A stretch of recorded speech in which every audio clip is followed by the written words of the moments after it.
Salut les connaisseurs, j'espère que vous allez bien et bienvenue sur la chaîne Personne connaît. Cette vidéo m'a été énormément demandée et c'est normal parce que dans cette vidéo, je vais vous présenter mon système d'arrosage 100% automatisé, goutte à goutte et qui en plus fonctionne sans eau ni électricité. Et oui, vous avez bien entendu. Attention, j'ai dit sans eau, donc je pense que dans les commentaires, les autres youtubeurs potagistes vont me tirer dessus à balles réelles, mais ce n'est pas grave, j'assume totalement ce que je dis. Je suis prêt. Bien sûr, quand je dis sans eau, c'est sans eau du réseau. Ça fonctionne en fait avec l'eau de pluie, de l'eau de récupération. Et quand je dis sans électricité, ça ne fonctionne pas totalement sans électricité. En fait, ça fonctionne avec ces deux petites piles. Tout le système en fait fonctionne juste avec ces deux petites piles. Et tout le système est 100% automatisé. Alors, cette vidéo est sponsorisée. Alors oui et non. En fait, aucune marque ne m'a contacté pour que je fasse la promotion de leurs produits. Aucune marque dont je vais vous parler dans cette vidéo n'est au courant que je vais parler de leurs produits. En fait, j'ai la totale liberté des marques que je vais vous présenter dans cette vidéo. Du coup, en fait, j'ai fait ce qu'on appelle un programme Amazon Partner. En fait, c'est Amazon qui propose, pour être sincère avec vous, des liens en fait qui sont affiliés, des liens sponsorisés en quelque sorte. Et du coup, quand je vais faire comme d'habitude, je vais mettre les liens des liens Amazon pour que vous puissiez avoir les références des produits. Et après, vous êtes libre ou non d'acheter via ces liens, sachant que si vous achetez via ces liens, Amazon me jette 3 cacahuètes à chaque achat. Donc 3 cacahuètes plus 3 cacahuètes plus 3 cacahuètes, ça peut permettre de financer des futurs très gros projets sur cette chaîne. Et comme ça peut permettre d'avancer et de créer des gros projets que je pourrais vous proposer dans de futures vidéos. Dans cette vidéo, vous allez être très gâtés parce que je vais vous présenter pas un système d'arrosage, mais deux systèmes d'arrosage. Ce sont deux systèmes d'arrosage que j'utilise personnellement.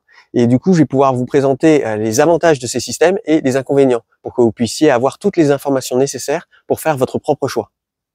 Grâce à cette vidéo, vous allez pouvoir installer un système d'arrosage 100% automatisé sans avoir besoin d'avoir un raccordement à l'eau courante comme celui-ci dans votre potager, dans votre serre ou dans votre jardin.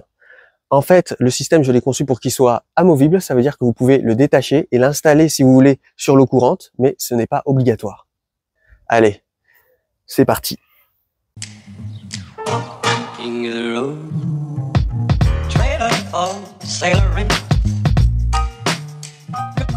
Le premier système d'arrosage que je vais vous présenter dans cette vidéo, c'est le plus performant, c'est celui que j'utilise pour ma serre. Je vous avais déjà brièvement montré comment elle fonctionnait, mais là je vais vous montrer plus en précision comment elle fonctionne. Alors tout d'abord, on commence par une cuve de récupération d'eau de pluie. Voilà, une cuve IBC de 1000 litres, sachant que ce n'est pas obligatoire. Bien sûr, si vous avez un robinet d'eau courante à côté de votre serre, vous pouvez très bien l'utiliser. Mais là, dans cette vidéo, en fait, mon objectif, c'est de vous montrer un système qui soit sans eau courante et sans électricité. Mais bien sûr, si vous avez un robinet, ça marche tout aussi bien. Le très gros avantage de ce système d'arrosage 100% automatisé, c'est qu'ils sont très sécurisants. C'est-à-dire que chez pas mal de mes clients, il est plutôt récurrent qu'ils aient des problèmes de fuite. Et du coup, après, quand ils rentrent de vacances, ils peuvent avoir la surprise d'avoir des énormes factures d'eau qui se comptent en plusieurs milliers d'euros. Alors qu'avec ce système, vu que tout est relié à une cuve de récupération d'eau de pluie, ça veut dire que si jamais il y a la moindre fuite, si jamais il y a le moindre accident pendant que vous n'êtes pas chez vous, en fait, il ne peut pas y avoir plus d'eau que ce qu'il y a dans la cuve. Donc, vous ne risquez pas d'avoir de dégâts des eaux et vous ne risquez pas d'avoir une énorme facture au cas où il y a le moindre problème. Tout commence avec cette cuve de récupération d'eau de pluie qu'on appelle une cuve IBC, en fait que j'ai reconvertie en récupérateur d'eau de pluie. C'est une cuve qui fait 1000 litres de contenance et elle est reliée en fait au système d'évacuation de l'eau de pluie de ma maison. Sachant que ce système est relié à une très grosse couverture de toit, ça veut dire que s'il se met à pleuvoir, la cuve se remplit très très vite. L'eau de pluie passe par ce tuyau et va directement dans la cuve. Alors en fait, l'eau elle passe par ce coude et là j'ai fait un trou dans le bouchon de la cuve de la même taille en fait que le coude, comme ça il s'emboîte parfaitement. Et là j'ai mis un genre de filet. Alors vous allez rire, c'est un collant de ma copine que j'ai récupéré. Quand elle casse ces collants, je les récupère, je les noue au bout et après je les installe. Comme ça permet d'avoir des filtres gratuits en illimité et je peux les interchanger à volonté et ça facilement et rapidement. Et ça permet de réutiliser en fait ces déchets. Donc voilà, là vous voyez l'eau elle passe au travers, mais par contre les petites saletés ne passent pas au travers. L'autre gros avantage c'est que ça permet d'éviter que des moustiques ou d'autres insectes rentrent, parce que au pire ils peuvent rentrer par là, même si c'est un peu serré, mais ils ne peuvent pas rentrer dans l'eau, parce que là vu qu'il y a le filet qui bloque, les moustiques ne passent pas, et du coup ça ne devient pas un nid à moustiques, et ça ne devient pas un nid à tout un tas de saloperies. Et ça permet ainsi d'éviter qu'il y ait trop de dépôts et de débris à l'intérieur. Même si vous voyez, avec les algues, c'est parfois inévitable. Alors pourquoi une cuve IBC de 1000 litres? C'est parce qu'en fait, à la sortie du tuyau, là, il y a énormément de pression. Et donc, là, le niveau est même pas au max, hein. Le niveau, il est là. Et regardez à la sortie du tuyau, quand je l'ouvre, vous voyez, il y a beaucoup de pression. L'objectif, c'est de conserver un maximum la pression à la sortie de la cuve. Donc, moi, ce que j'utilise, c'est ce type de raccord-là et ce type de raccord-là. Sachant qu'il existe un autre type de raccord avec un genre de bouchon et un robinet comme ça en métal qui sort avec sa propre vanne d'ouverture et de fermeture, et bien ne l'utilisez surtout pas parce qu'en fait, ça casse trop la pression à la sortie de la cuve. En fait, ça forme un espèce de goulot d'étranglement et du coup, la pression est trop cassée et le système ne fonctionne pas à 100%. Là, il vous faut vraiment ce type de raccord-là avec ce type de raccord-là. Cette partie-là existe également en blanc. On peut retrouver ici. Et voilà. Et là, vous voyez à peu près à quoi ça ressemble. Là, il y a cette partie-là en blanc avec cette partie-là avec l'embout, le même embout qui est ici. Vous voyez? Et après, le tout est connecté ici au tuyau, à un tuyau d'arrosage. Là, vous voyez, le système est ouvert. Donc là, l'eau peut sortir toute seule automatiquement. Mais là, je la coupe. Hop. Et après, je débouche ça. Et vous voyez, en fait, l'eau, elle sort ici et elle passe après par ce tuyau avec ce type de raccord-là. Pourquoi j'ai installé ce raccord-là ici? C'est parce que ça, c'est un raccord universel qui se fixe sur tout un tas d'embouts dans ce genre-là. Ça, c'est un embout mâle et ça, c'est un embout femelle. Donc ça, c'est un raccord universel et du coup, on peut le fixer sur un robinet d'eau courante si on le veut. Et du coup, ça permet en fait d'avoir un arrosage avec l'eau courante. Mais là, c'est l'arrosage via la cuve IBC de 1000 litres. Donc, on branche le raccord femelle dans le raccord mâle ici et on vérifie bien que ça soit solidement bien ancré. Et ensuite, le tuyau, il passe par là et il passe ici dans ce filtre. Alors, pourquoi vous avez besoin d'un filtre? C'est parce qu'à l'intérieur de la cuve, même si vous mettez une filtration à l'entrée de la cuve, il peut se former des algues à l'intérieur. Là, à l'intérieur de la cuve, il peut y avoir des algues ou des micro-organismes ou même des micro-débris de feuilles. Et ça, on veut pas que ça rentre dans le système d'arrosage. Donc du coup, là, ici, j'ai mis un filtre avec... là, on peut changer la partie noire, en fait, c'est une grille. On peut changer la taille des trous de la grille, en fait, pour que ça soit un peu plus opérationnel. Donc voilà, il faut bien respecter. Ici, il y a une flèche pour dire d'où part l'eau et d'où sort l'eau. Et là, j'ai mis un raccord ici. C'est un raccord femelle qui est... non, c'est un raccord mâle qui est universel. Donc du coup, on peut le brancher également ici. Et du coup, je l'ai fixé ici avec du téflon. Le téflon, c'est un genre de scotch qui ressemble à ceci. En fait, c'est un genre de scotch qui est utilisé par les plombiers. Et en fait, on le met ici sur le pas de vis. Et après, on visse par-dessus cette espèce de scotch, en fait.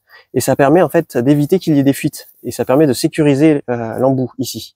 Sachant que quand vous achetez ce type d'appareil-là, il faut le démonter entièrement. Je vous recommande de le démonter entièrement et de le remonter en mettant bien les joints à leur place et de le fermer fixement parce que si vous l'achetez et que vous l'installez directement sans vérifier qu'il n'y ait pas de fuite, et bien là, vous pouvez avoir une mauvaise surprise. Donc moi, je vous recommande de le démonter entièrement et de le remonter entièrement.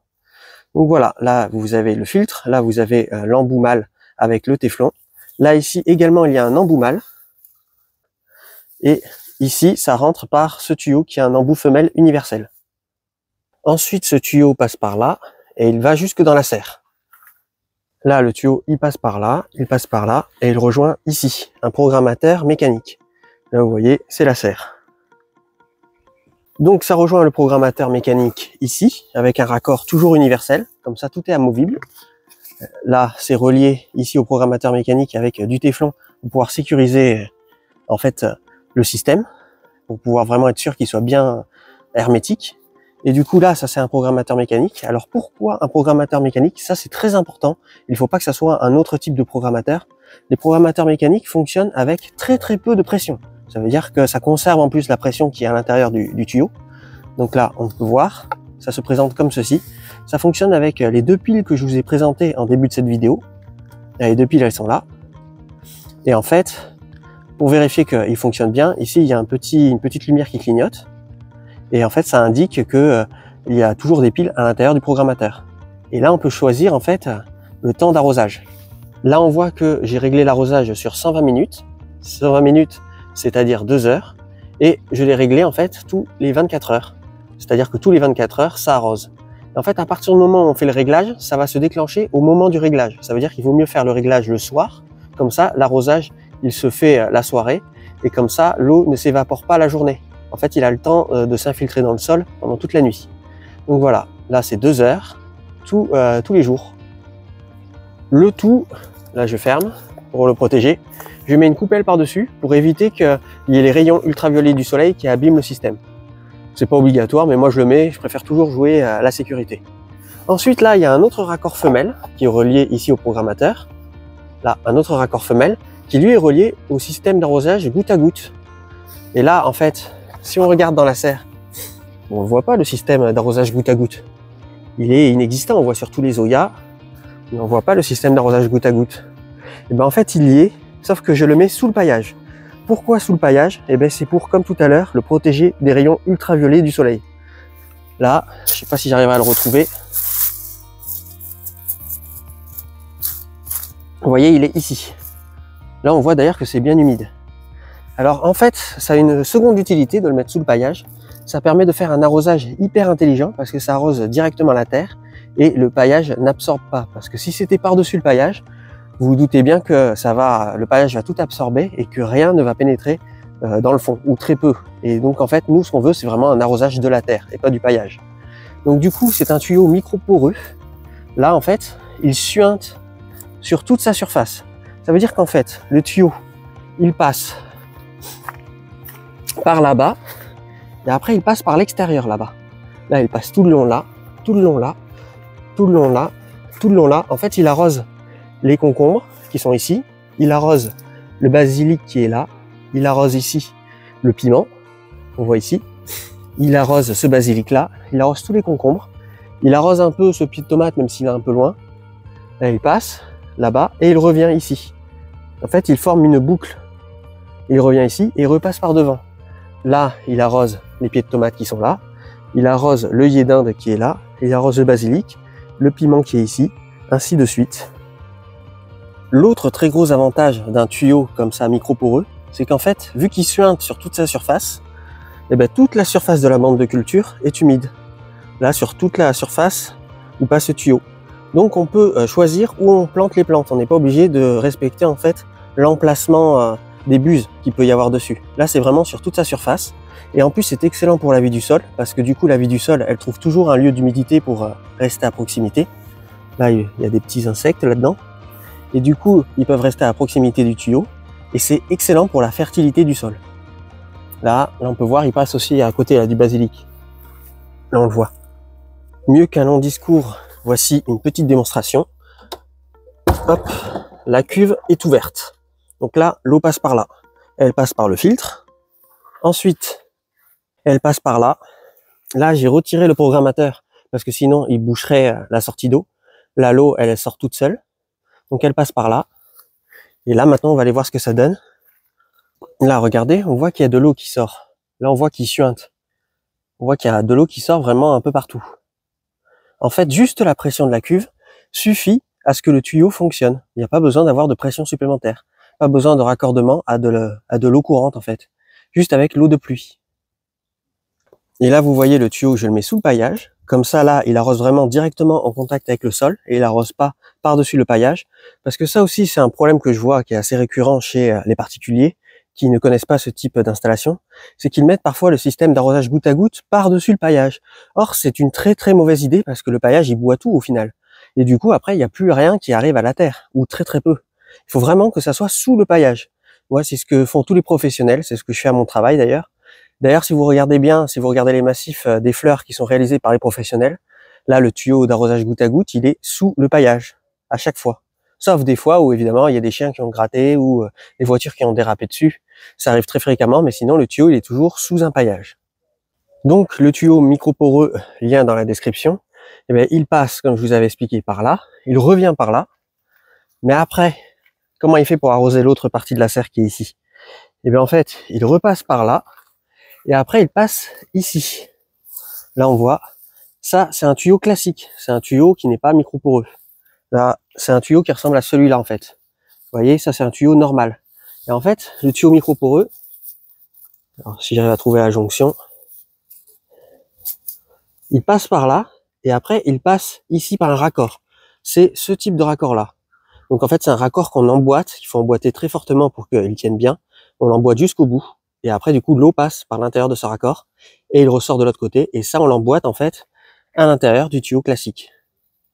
Vous voyez, c'est un raccord qu'on dit L, un raccord en L. Ah, je vous explique tout dans cette vidéo, hein. Après, l'eau, elle passe du coup par ce tuyau classique, qui passe lui ici. Là on le voit, il passe tout le long, là il est un peu caché sous la végétation. Alors pourquoi j'ai mis un tuyau classique ici? C'est parce que j'ai pas besoin d'arroser là.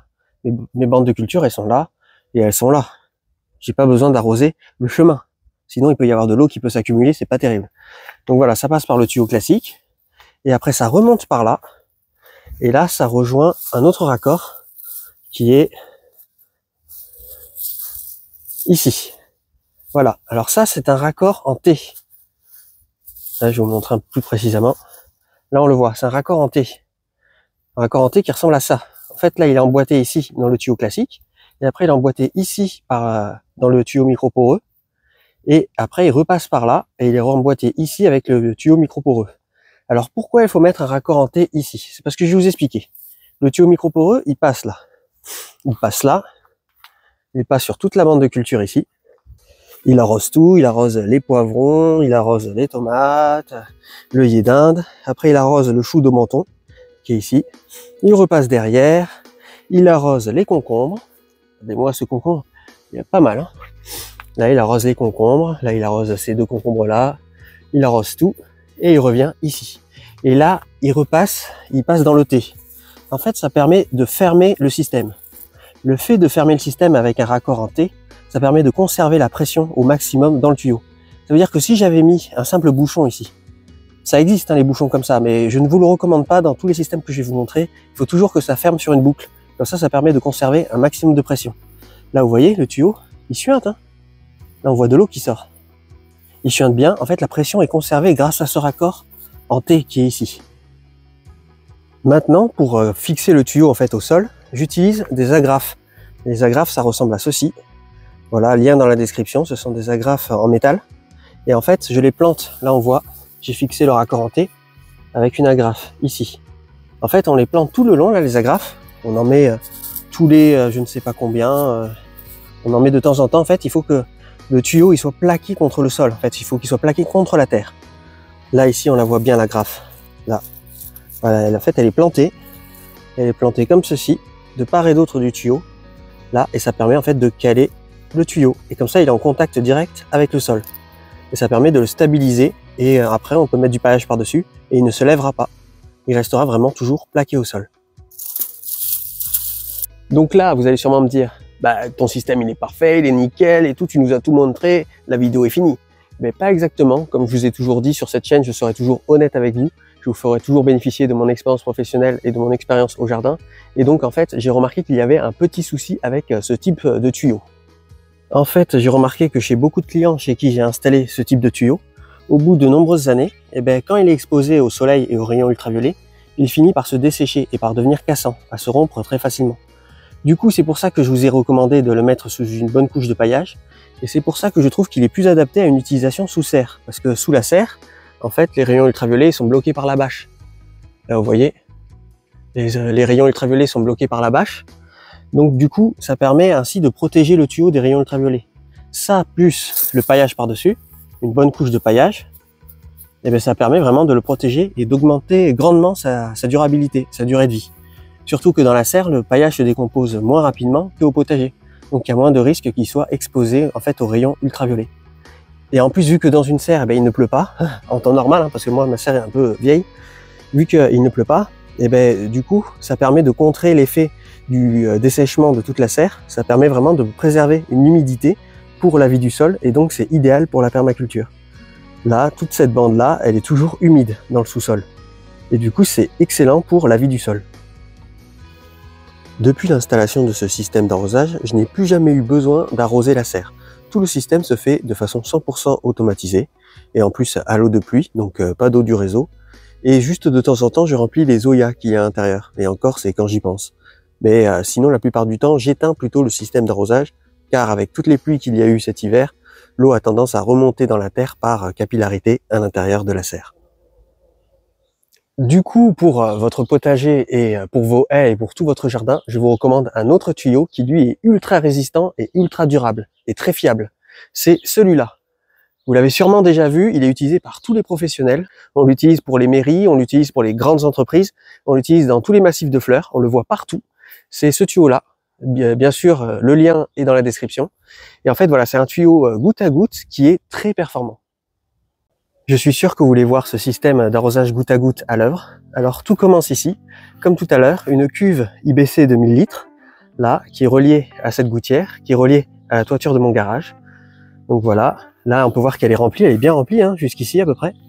Il y a cette cuve IBC, avec toujours le raccord en bas, spécial pour tuyau, sans le robinet en métal ni rien. Là c'est le raccord, même là j'ai directement branché ici, parce que des fois, certains raccords ne se branchent pas directement ici. Parfois il faut le raccord que je vous avais montré précédemment, c'est-à-dire celui-là.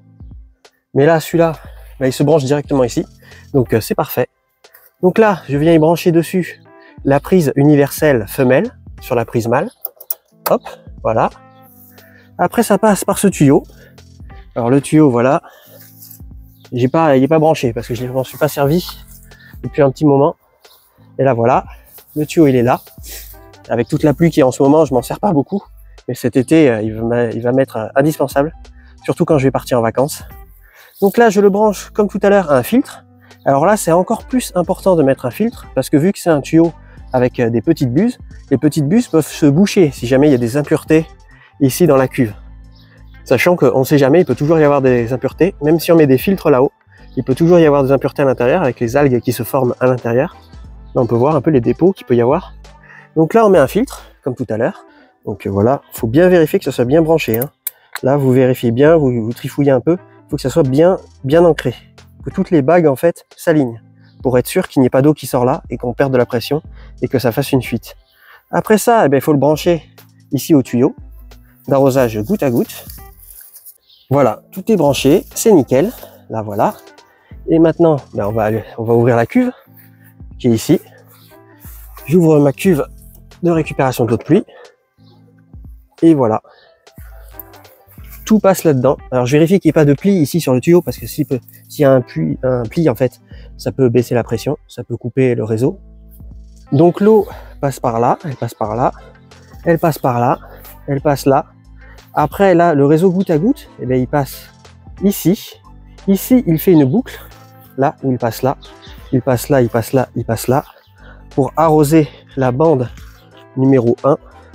Donc il passe là, il m'arrose ici toutes mes plantes, les haricots violets, il arrose également ici les choux de Bruxelles. Alors en fait, je le fais passer ici, là, vous voyez, là, bon, il y a un peu de contre-jour, mais là je le fais passer ici. Et en fait, il passe entre les haricots violets et les choux de Bruxelles. Il passe entre les deux. Parce que du coup, l'eau qui va sortir par la buse, elle va humidifier la zone là au milieu. Donc ça passe là. Ça passe là, ça passe là, ça passe là, ça retourne dans la haie, ça arrose la haie, après ça refait une boucle ici, voilà, ça refait une boucle. Alors il est toujours sous le paillage, comme tout à l'heure, toujours le même principe. Là il passe par là, il passe par là, il repasse dans la haie, il repasse par là, il repasse par là, il repasse par là, et ainsi de suite en fait. Il forme des boucles à chaque fois dans toutes les bandes de culture. C'est pour ça que je fais tout le temps des bandes de culture. C'est parce que comme ça, c'est vraiment la forme parfaite pour former la boucle. Je vais vous montrer ce que ça donne. Donc là, il est sous le paillage. Donc là, je creuse un peu. Voilà, là on le voit. Et là, on voit les petits trous en fait où sortent les gouttes. Je sais pas si vous arrivez à voir, mais il est bien humide. En fait, c'est surtout par le bas où les gouttes tombent. Parce que en fait, il y a un trou là et un trou en bas. Et en fait, là, le trou là, les gouttes ne sortent pas par le haut, elles sortent par le trou d'en dessous. Là, on les voit les gouttes. Là, vous les voyez. C'est vraiment en douceur, en douceur, en douceur. Donc, en fait, il n'y a pas ces trous partout, sur tout le long du tuyau. Pas comme tout à l'heure, c'est pas un tuyau micro-poreux. Ça, c'est un tuyau avec des petits trous, des petites buses, en fait. Et donc, ce qu'il faut, c'est qu'il faut planter ces plantes.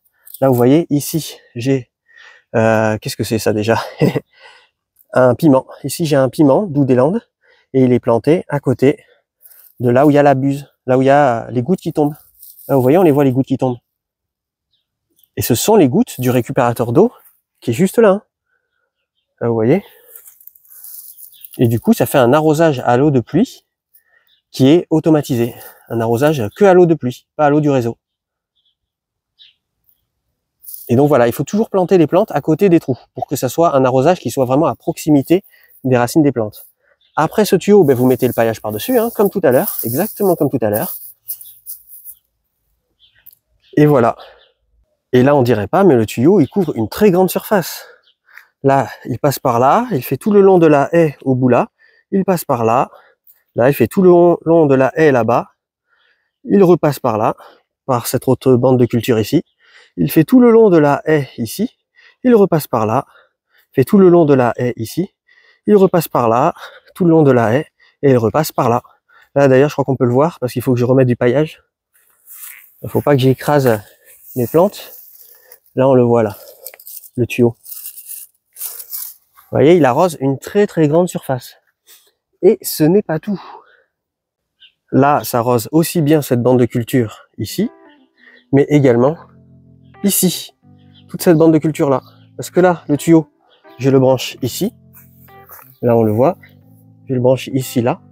Et ça, ce tuyau noir, il est relié au système goutte à goutte, le même système que tout à l'heure. Là, le système goutte à goutte, il passe là. Il va dans la haie ici. Il passe par la fraiseraie. Là, il passe par la fraiseraie, il fait une boucle ici. Après, il repasse par là. Il passe par là, il passe par là, il passe par là. Là, il passe ici, il passe là. En fait, il arrose toute la haie ici. Et il arrose même cet arbre qui est ici. Là, je sais pas si on arrive à le voir. Là, on le voit ici, le tuyau. Donc là, il arrose l'arbre qui est ici. Mais ce n'est pas tout, il va encore ailleurs. Là, il passe également ici, et après il va dans la pâte à trait. D'ailleurs, on le voit, il est ici. Il va dans la pâte à trait. Après, il va ici, dans cette bande de culture-là. Il longe là, en fait. Hop, il fait une boucle ici, il repasse par là. Il longe, il refait une boucle, il repasse par là. Ainsi de suite. Pareil ici. Là, il passe par là. Il va ici, sous cette structure-là. Et il passe par là. Et là, il s'arrête. Et il va falloir que je fasse un raccord ici pour qu'il soit connecté à l'extension de la pâte à trait que j'ai fait cette année, qui est ici, que j'ai planté avec vous, que je vous ai tout expliqué, comment ça fonctionne. Regardez, ça pousse très très bien. Là, je vais avoir une gigantesque récolte de pommes de terre. Donc là, en fait, il s'arrête là, il s'arrête ici. Il va falloir que je fasse une coupure et que je rajoute un raccord. Je sais pas, bon, il va falloir que je fasse une coupure et que je rajoute un raccord pour le faire passer ici, dans la pâte à trait. Et après, ici, je fermerai. Exactement comme ce que j'ai fait dans la serre, c'est-à-dire que là, ça passera là, et là, ça ira. En fait, ici, je mettrai un T, comme dans la serre, et ça passera là, et ça repassera par le même T, pour pouvoir conserver la pression. Et là, je sais ce que vous allez me dire. La pression d'une seule cuve, comme ça, suffit à arroser tout ton système qui s'étend sur une aussi grande distance. C'est totalement impossible. Isha Shiburedana. En fait, bien sûr que c'est possible. Sauf que j'ai été très malin. En fait, le programmateur que j'utilise ici, là je ne vous l'ai pas montré le programmateur, parce qu'en fait, c'est celui-là, il est différent. Là vous voyez, il ressemble à ceci. Qu'est-ce qu'il a de différent? Eh bien, il a deux sorties au lieu d'une, et on peut programmer de façon différente chacune des sorties. Lien du produit dans la description, bien sûr. Donc voilà, là il y a deux sorties différentes, et donc du coup je peux programmer à temps différent les deux sorties. Donc je peux alterner en fait l'arrosage. Donc là, ça arrose la moitié de mon potager qui est ici. Vous voyez tout ça, plus la haie, plus la fraiseraie, plus l'arbre. Et là, celle-là, eh bien, elle arrose l'autre partie qui est ici. C'est pour ça qu'il y a deux tuyaux différents avec deux prises femelles différentes. Là, vous voyez. Et du coup, je peux alterner. C'est-à-dire que pendant un certain temps, pendant 2 heures, ça arrose avec celui-là. Et après, pendant les 2 autres heures, ça arrose avec celui-là. Et lui se coupe. Et du coup, ça permet de conserver une bonne pression pour pouvoir arroser tout le potager. Vous voyez, pas mal, hein? Maintenant, attention. Pour ce tuyau, je n'utilise pas les mêmes raccords que tout à l'heure. Je n'utilise pas ce type de raccord. Même si ce type de raccord fonctionne. Non, j'en utilise un qui est beaucoup plus sécuritaire. C'est celui que j'utilise à mon travail. C'est ce type de raccord. Alors, qu'est-ce qu'il a de différent? Eh bien, en fait, il est beaucoup plus sécurisant. C'est-à-dire qu'à l'intérieur, il est composé de plusieurs parties. Là, vous voyez, en fait, grosso modo, pour l'installer, il faut insérer ici cette partie-là. Vous voyez, vous l'insérez. Ensuite, là, dans le tuyau, vous installez ça et vous l'enfoncez jusqu'au bout ici. Après, vous rentrez ça comme ça à l'intérieur. Bon, j'essaie de tout faire à une main, mais voilà, vous comprenez. Vous enfoncez ça à l'intérieur, comme ceci. Là, vous enfoncez tout, hein. Il faut que tout soit bien enfoncé. Et après ça, vous le passez et vous le vissez. Faites là, ici. Voilà, j'espère que je suis bien clair. Donc vous voyez, en fait, ça, ce type de raccord est beaucoup plus sécurisant que celui-là. Vous voyez, celui-là, il est un peu plus classique, on l'enfonce juste de l'autre côté et puis ça suffit. Non, celui-là, il est beaucoup plus performant et beaucoup plus sécurisant. Je vous mettrai le lien dans la description si j'arrive à le retrouver. Et en fait, ça permet de garantir que le système soit très performant et très résistant. Parce qu'en fait, ce type-là de tuyau, il est hyper résistant. Là, franchement, j'ai déjà vu des Fiat Punto faire des dérapages dessus. Le tuyau, impeccable, il a rien, toujours aussi performant. J'ai déjà vu des gens faire des dérapages en voiture dessus, il n'a rien. Il résiste aux coups de rotophile également, c'est-à-dire que vous passez la tondeuse, le rotophile, il résiste. Enfin, la tondeuse, je suis pas sûr, mais en tout cas, le rotophile, il résiste sans problème. Il est vraiment hyper performant, hyper résistant. Et pour agrafer ce type de tuyau, contrairement à l'autre, je mets des agrafes spécialement faites exprès. Là, vous voyez, c'est pas en métal. Là, c'est fait exprès, en fait, pour épouser la forme du tuyau. Parce que comme ça garantit aussi que les agrafes n'abîment pas le tuyau, ne fassent pas de micro-coupures ou qui pourraient provoquer des fuites. Là, c'est vraiment fait exprès. Donc ça se prend comme ça, hop, ça s'emboîte et ça s'enfonce. Donc vous voyez, vous comprenez le principe. Pourquoi pour ce tuyau, je fais plus attention à la sécurité? Eh ben c'est parce qu'en fait, vous vous doutez bien que ces deux cuves ne suffisent pas, en période de forte sécheresse, à arroser tout le potager en permanence. L'année dernière, elles m'ont suffi, mais par contre, quand l'année d'avant, où il a fait très chaud, où il a fait une grosse sécheresse, ces deux cuves ne suffisent pas. Donc parfois, quand ces cuves sont vides, eh ben, je suis obligé de connecter le tuyau ici, au robinet d'eau courante. Alors évidemment, j'évite au maximum. Mais du coup, pour le connecter, ben là, je l'ai branché. Là, je prends toujours embout femelle. Embout femelle universel. Hop, je l'emboîte ici. Là, je vérifie que ça soit bien. Il faut toujours bien vérifier, il faut que ça se tienne bien. Voilà. Là, vous voyez, j'ai mis un embout ici, un embout mâle universel avec du téflon. Là, ce qu'on voit, la partie blanche, c'est du téflon pour garantir en fait qu'il n'y ait pas d'eau qui sorte par en haut. Parce que ça peut arriver. Et là, j'ouvre. Il faut ouvrir en douceur. Il ne faut pas ouvrir d'un coup comme un forcené. Et là, ça passe dans tout le tuyau. Voilà, c'est un gros bordel. Voilà. Ça rejoint la partie noire ici. Et du coup, ça sort de partout. Là, on voit des gouttes qui sortent de partout. Bon, là, évidemment, là, le tuyau, il va falloir que je l'installe. Hein. Je l'installe comme ça en U, dans la bande de culture. Ici, je vais planter des patates dans les jours qui vont suivre cette vidéo. Donc voilà, il faut que je termine de ramasser celle qui était là-bas aussi. Et là, ça circule ici. Et ça passe là, et ça sort ici. Dans toutes les petits trous, dans toutes les petites buses. Là, on voit. Vous voyez, ça fait vraiment un arrosage goutte après goutte. Et encore là, j'ai un peu appuyé, enfin j'ai un peu ouvert fortement le tuyau, parce que ça nécessite que vraiment très peu de pression pour fonctionner. Donc j'ai un peu bien ouvert le tuyau pour vous montrer comment ça marche. Et là, on voit les petites gouttes qui tombent. Comme pour tout à l'heure, je vous avais dit que je privilégie toujours l'honnêteté sur ma chaîne. Et donc mon système fonctionne très bien, mais il a malheureusement un petit défaut que vous n'aurez pas, car vous allez faire mieux que moi. Si vous êtes malin, vous allez tout de suite comprendre ce que c'est le petit défaut. Alors regardez, là les cuves elles sont là-bas, ça arrose cette bande-là, ça arrose la haie, ça arrose cette bande-là, ça arrose la haie, la bande-là, la haie, la bande-là, la haie. Et ça s'arrête ici. Alors regardez bien, d'après vous, c'est quoi le défaut que je peux avoir sur mon système? Et oui, mon potager est en pente, et la pente descend vers là-bas, ce qui fait que les cuves sont au point le plus bas de mon potager. Toutes les bandes de culture sont alimentées par le système goutte à goutte, jusqu'au bout, jusqu'au cucurbitacé, tant que le niveau d'eau se situe entre ici, entre le niveau le plus haut, et ici. Mais une fois que l'eau est plus bas que ce niveau-là, que l'eau est au niveau d'ici, et ben les bandes finissent d'être alimentées successivement. C'est-à-dire que d'abord c'est la bande à cucurbitacées, Et après, c'est les autres bandes au fur et à mesure. Et au fur et à mesure en fait que le niveau d'eau descend par là, eh ben, les bandes sont de moins en moins alimentées par le bout là-bas. Donc en fait, si votre potager n'est pas en pente comme le mien, eh ben, vous n'aurez pas ce problème. Et vous ferez mieux que moi.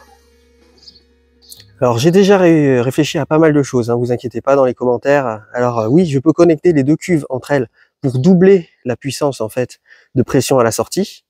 Mais malheureusement en fait c'est vraiment un problème de niveau au niveau de la cuve en fait. Vu que mon terrain est en pente, en fait la dernière bande est vers le niveau de la moitié de la cuve presque. Donc en fait je suis en train de réfléchir pour cet hiver quand je vais vidanger mes cuves. Eh ben je vais les rehausser en hauteur. Je vais les monter en fait en rajoutant des parpaings parce que les cuves sont sur des parpaings que l'on voit ici, et en fait je vais les transformer en genre de château d'eau. Je vais vraiment les monter très haut. Je vais les monter presque jusqu'au niveau du haut du garage. Et je vais faire ça, soit je fais ça pour les deux, soit je fais ça que pour celle-là à la limite. Ou alors, autre solution, c'est que là-bas, j'ai la maison. Et donc tout en haut de la pente, il faudrait que je mette une cuve de récupération d'eau de pluie vers ici. Alors malheureusement ça serait moche, ça gâcherait un peu le cachet de la maison. Mais bon, si je la mets dans un beau coffrage, peut-être que ça peut le faire. Et du coup, vu qu'elle serait en haut de la pente, eh ben, la cuve aurait naturellement suffisamment de pression pour tout alimenter. Et ça se trouve, une seule cuve pour alimenter tout le potager. Pour alimenter cette zone-là et cette zone-là. Vu qu'elle est tout en haut et vu qu'il y a énormément de pression, une seule cuve pour alimenter les deux parties. Si je mettais la cuve ici.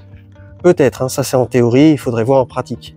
Soit je rehausse les cuves qui sont là-bas. Mais je pense que cet hiver, je vais déjà rehausser une des deux cuves et je vais expérimenter le système et je vous donnerai bien entendu des nouvelles pour voir si ça fonctionne bien. Comme ça, vous aurez régulièrement des nouvelles de l'avancée de l'expérience. Mais en tout cas, là, c'est vraiment une technique qui fonctionne très très bien. C'est-à-dire que là, l'eau, elle est gratuite. Elle tombe ici sur le toit du garage, elle remplit les cuves. Les cuves, ça me permet d'avoir de l'eau gratuite pour arroser tout mon potager. Grâce au programmateur qui est juste ici, et du coup, tout est géré de façon automatisée. Il n'y a pas besoin d'avoir de système, d'avoir un raccord à l'eau courante à côté de son potager. Ça veut dire que n'importe qui peut le faire. Il faut bien sûr avoir un toit ou avoir une structure à la limite, peut-être un stock de bois avec un truc par-dessus pour protéger le bois qui est raccordé à une cuve de récupération d'eau de pluie. Sinon, j'ai vu qu'il y avait un autre youtubeur potagiste qui lui avait mis un raccord de récupération d'eau de pluie sur sa serre carrément. Donc là, ce serait carrément la serre qui sert à remplir la cuve et qui après la cuve alimente le système d'eau de pluie dans la serre. Alors là, ça serait hyper drôle, ça serait vraiment l'autonomie parfaite quoi. Mais en fait, voilà, et en plus c'est beaucoup plus sécuritaire parce que vu que ce n'est pas raccordé à l'eau du réseau, mais si jamais il y a une fuite, après là mon système, je l'ai pensé pour qu'il soit vraiment très efficace. Hein. Ça c'est le système que j'installe pour les privés, pour les publics, j'installe pour les mairies, que j'installe pour les grandes entreprises, pour les maisons de retraite de luxe, je l'installe partout. Hein. Ça c'est ce système, il est d'enfer. Et en fait, du coup, si jamais il y a une fuite, imaginons qu'il y a une fuite et que c'est raccordé pendant mes vacances à juste une de mes cuves, du coup je suis en totale tranquillité pendant tout le temps de mes vacances. Après je pars à Copacabana ou à Dubaï. Non, Dubaï c'est pourri. Je pars à Copacabana et puis je suis peinard avec un bon cocktail sur la plage sans avoir à me soucier de l'arrosage. Pour tous ceux qui n'ont ni raccordement à l'eau courante, ni cuve IBC de 1000 litres ou qui vivent en appartement ou qui ont des citronniers en pot, je ne vous laisserai pas tomber pour cet été. Je ferai une seconde vidéo rien que pour vous avec un système similaire qui fonctionne quasiment pareil ou qui utilise, on peut également utiliser de l'eau de pluie qu'on récupère avec un seau à une fenêtre ou sur une terrasse. Et sinon, on peut même utiliser de l'eau courante et c'est un système qui vous permettra de partir en vacances en toute sérénité. Sinon, vous pouvez carrément partir en vacances avec votre citronnier. Vous le mettez sur un siège enfant, vous l'attachez bien et puis hop, let's go. Mais bon, une autre technique serait quand même beaucoup plus efficace. Alors abonnez-vous. Ce système est très simple à installer. Si jamais vous voulez vous lancer, j'ai conçu cette vidéo pour que ça soit le plus simplifié pour vous. Et puis comme ça permet d'avancer un peu plus vers l'autonomie. Et je vous dis à la prochaine.